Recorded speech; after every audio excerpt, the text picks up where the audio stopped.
Assalamualaikum warahmatullahi wabarakatuh. Pada kesempatan kali ini kita bertemu untuk membahas soal FR lagi. Ini yang part kedua dari informasi teman-teman yang sudah ujian.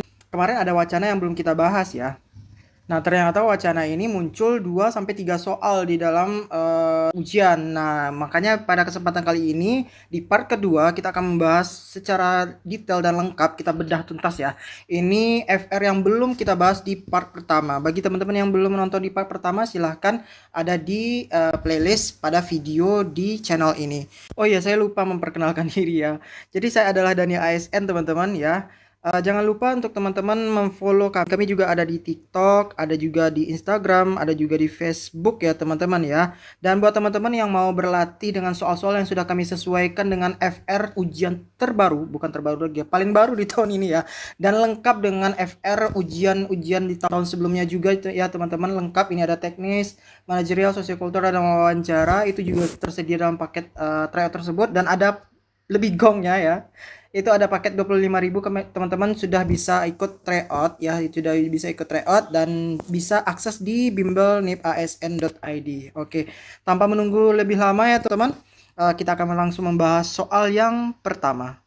Ada FR tentang kuantitatif perbandingan nilai X dan Y, aritmatika sosial ini ya. Soalnya diketahui X adalah harga sebuah jaket senilai 200.000 setelah mendapatkan diskon sebesar 20%.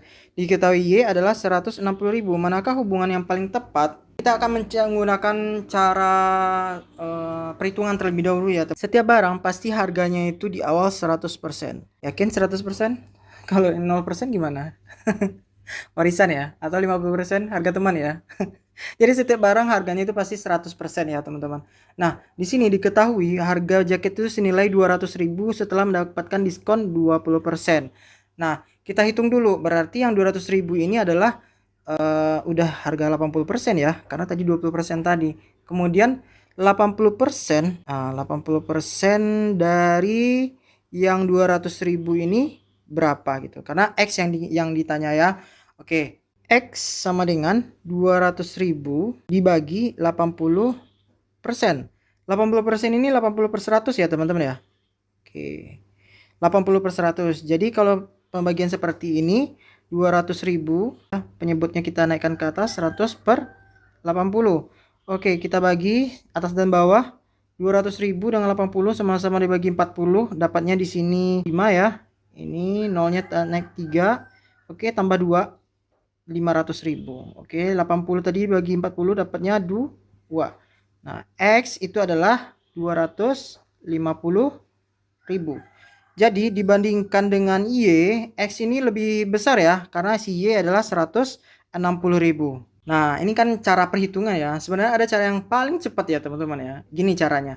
Jadi ini kan 200.000 ya. 200.000 itu setelah dipotong 20%. Ini dalam waktu 2 detik aja bisa kita ketahui nih. 200.000 itu setelah potong 20%. Nah, si Y itu harganya 160.000. Otomatis karena sudah dipotong aja 200.000, berarti X lebih besar dong. Lebih besar daripada Y. Itu ya teman-teman ya. Ini cara lebih cepat. Karena ini adalah kamuflase sebenarnya teman-teman.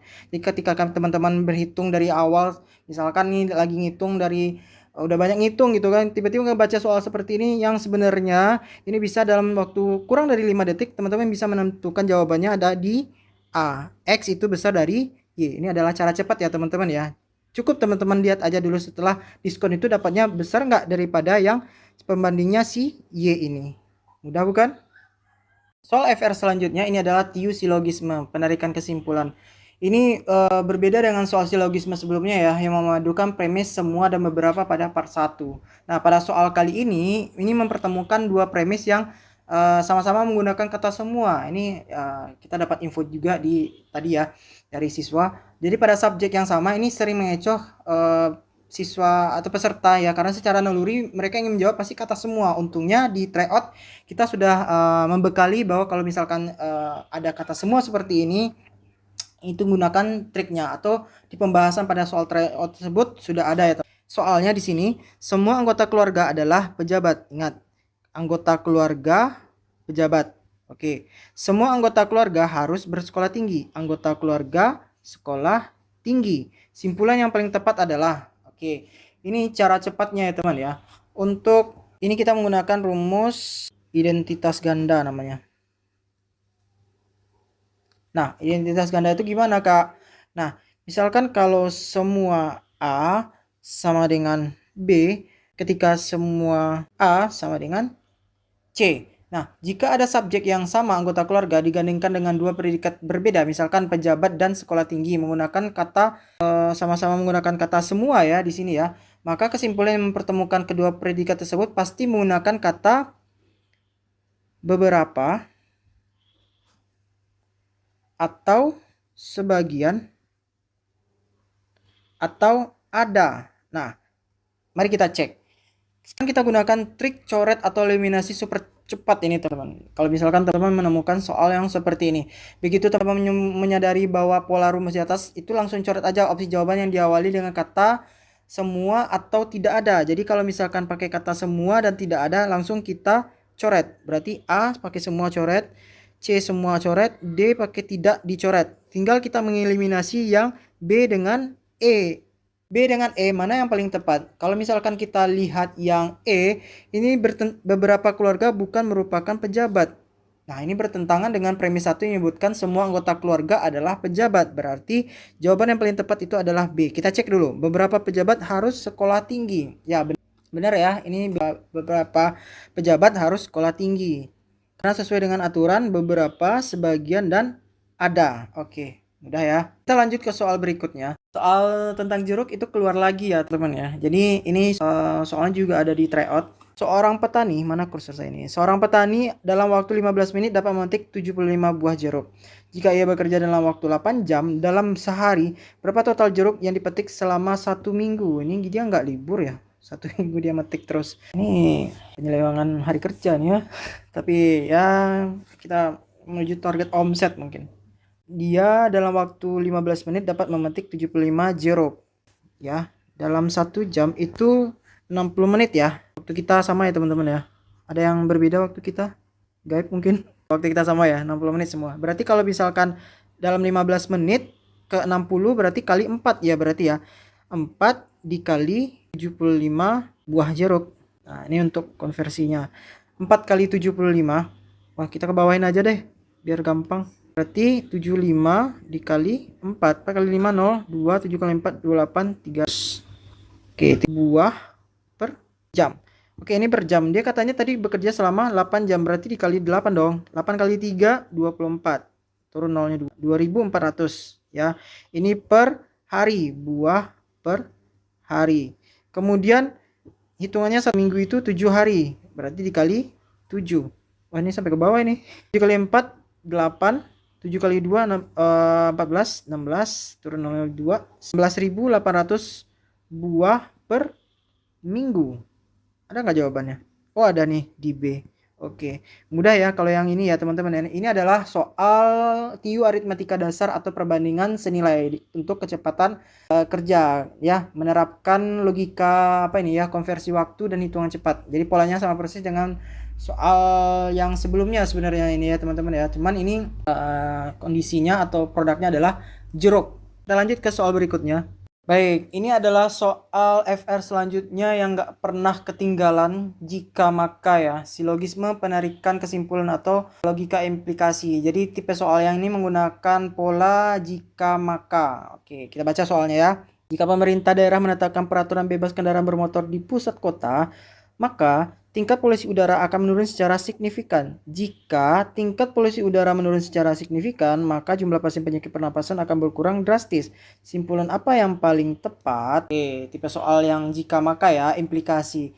Ini adalah soal yang langganan ini ya, langganan setia ini. Jadi melatih kecepatan membaca dan ketajaman logika membaca. Nah, kalau misalkan yang seperti ini, kita akan membentuk pola simbolis agar lebih mudah ditarik kesimpulan dan mari kita beri label di setiap kejadiannya. Ini karena soalnya penuh di semuanya, jadi langsung aja kita berikan kode ya teman-teman di soalnya langsung. Nah, ini ada jika dan ini ada makanya ya. Oke, terus lagi. Jika pemerintah daerah menetapkan peraturan bebas kendaraan bermotor di pusat kota, ini adalah P, maka tingkat polusi udara menurun secara signifikan. Ini adalah Sorry, ini Ki ya di sini ya, ketutupan. Jadi jika tingkat polusi udara menurun signifikan, ini yang Ki tadi, maka jumlah pasien penyakit pernapasan akan berkurang drastis. Oh, kelewatan. Ini R. Nah, ini R ya teman ya. Gimana mau kita bikin nih? Di sini aja ya. P maka Ki maka R. Oke, dari kesimpulan Q-nya dicoret berarti P maka R. P maka R itu apa? Ya, P maka R itu jika pemerintah menerapkan aturan bebas kendaraan bermotor di pusat kota, P, maka jumlah pasien penyakit pernapasan akan berkurang drastis. Mana jawabannya ini? Oke, ini di A ya teman-teman. Ini mudah ya. Oke, mantap. Soal selanjutnya, soal terakhir sebelum saya berikan PR untuk teman-teman bisa dijawab di kolom komentar ya, silahkan dijawab kolom komentar nanti di soal PR ya di akhir ini setelah soal ini. Jadi ini adalah soal wacana. Soal wacana ini ada 2 sampai 3 soal yang muncul. Jadi dari satu wacana itu bisa nanti 3 soal ya berurutan. Nah, itu didapatkan jawabannya. Nah, ini ada contoh soalnya FR untuk soal wacana. Bacalah teks berikut ini. Oke, kita baca. Perkembangan cerdasan buatan atau kecerdasan artifisial membawa dampak yang sangat signifikan dalam dunia kesehatan medis. Keren ya. Teknologi ini mampu menganalisis rekam medis pasien dengan lebih cepat dan akurat jika dibandingkan metode konvensional manusia. Selain itu, kecerdasan artifisial secara nyata membantu dokter spesialis mendiagnosis penyakit langka sedini mungkin. Ya, ini kemampuan semakin berkembang ya, ilmu pengetahuan semakin berkembang teman-teman. Tidak heran jika banyak rumah sakit besar mulai mengadopsi sistem ini secara masif untuk meningkatkan kualitas layanannya. Manakah gagasan pokok dari paragraf tersebut? Untuk soal ini adalah kemampuan verbal, pemahaman wacana ya. Kita menentukan gagasan pokok. Nah, gagasan pokok atau ide pokok adalah inti permasalahan yang mendasari terbentuknya sebuah paragraf. Untuk menemukannya, kita harus mencari dulu si kalimat utama. Ya, ini pelajaran SMP atau SD ini ya. Aduh, lupa. Jadi, mari kita bedah paragraf di atas. Kalimat yang pertama itu perkembangan kecerdasan buatan bla bla bla bla ya. Ini membawa dampak yang sangat signifikan dalam dunia kesehatan medis katanya ya. Jadi ini adalah kalimat utama. Kalimat ini bersifat umum dan mencakup keseluruhan isi teks. Mari kita lihat kalimat yang 2, 3, dan 4 yang saya bacakan tadi. Jadi kalimat yang si 2, 3, dan 4 itu menjelaskan apa saja dampak signifikan tersebut. Seperti menganalisis apa tadi, rekam medis, terus mendiagnosis penyakit langka, diadopsi rumah sakit. Nah, itu adalah kalimat penjelas. Nah, kalau misalkan kalimat utamanya berada di awal paragraf, itu namanya paragraf deduktif. Nah, ini kalimat awalnya di awal paragraf yang deduktif. Maka gagasan pokoknya adalah inti dari kalimat pertama tersebut. Oke. A. Kemampuan kecerdasan buatan selalu melampaui kemampuan manusia. B. Kecerdasan buatan dapat menggantikan peran dokter di masa depan. A dan B ini salah ya, menggunakan asumsi yang berlebihan, selalu melampaui menggantikan peran dokter yang tidak pernah disebutkan di dalam teks. Jadi A dan B tidak. Kalau yang C, banyak rumah sakit besar mulai membeli sistem kecerdasan buatan. Ini mengambil informasi dari kalimat penjelas ini, bukan kalimat utama ya. Kemudian yang D, dampak signifikan kecerdasan buatan dalam bidang kesehatan medis. Nah, ini yang benar.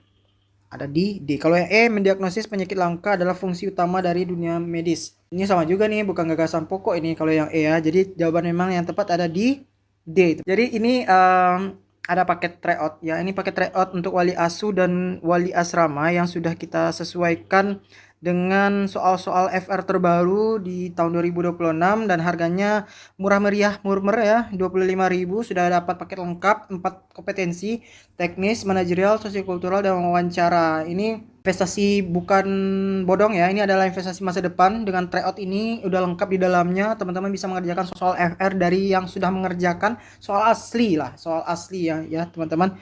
Cuma 25.000 bisa aktif selama 1 tahun ya, bisa dikerjakan berulang-ulang. Ada penjelasan lengkap juga di sana. Dan ini adalah soal PR yang bisa teman-teman kerjakan di komentar. Silahkan teman-teman ya. Ini adalah soal atau deret aritmatika di mana teman-teman ini menghitung gaji orang. Ya, jadi menghitung gaji di mana dia mengalami kenaikan gaji 3.800.000 setiap tahunnya ya. Lumayan ini ya, 3.800.000 setiap tahun. Oh ya, nggak apa-apa lah. Apalagi di ibu kota ya. Jadi ini adalah aritmatika ya.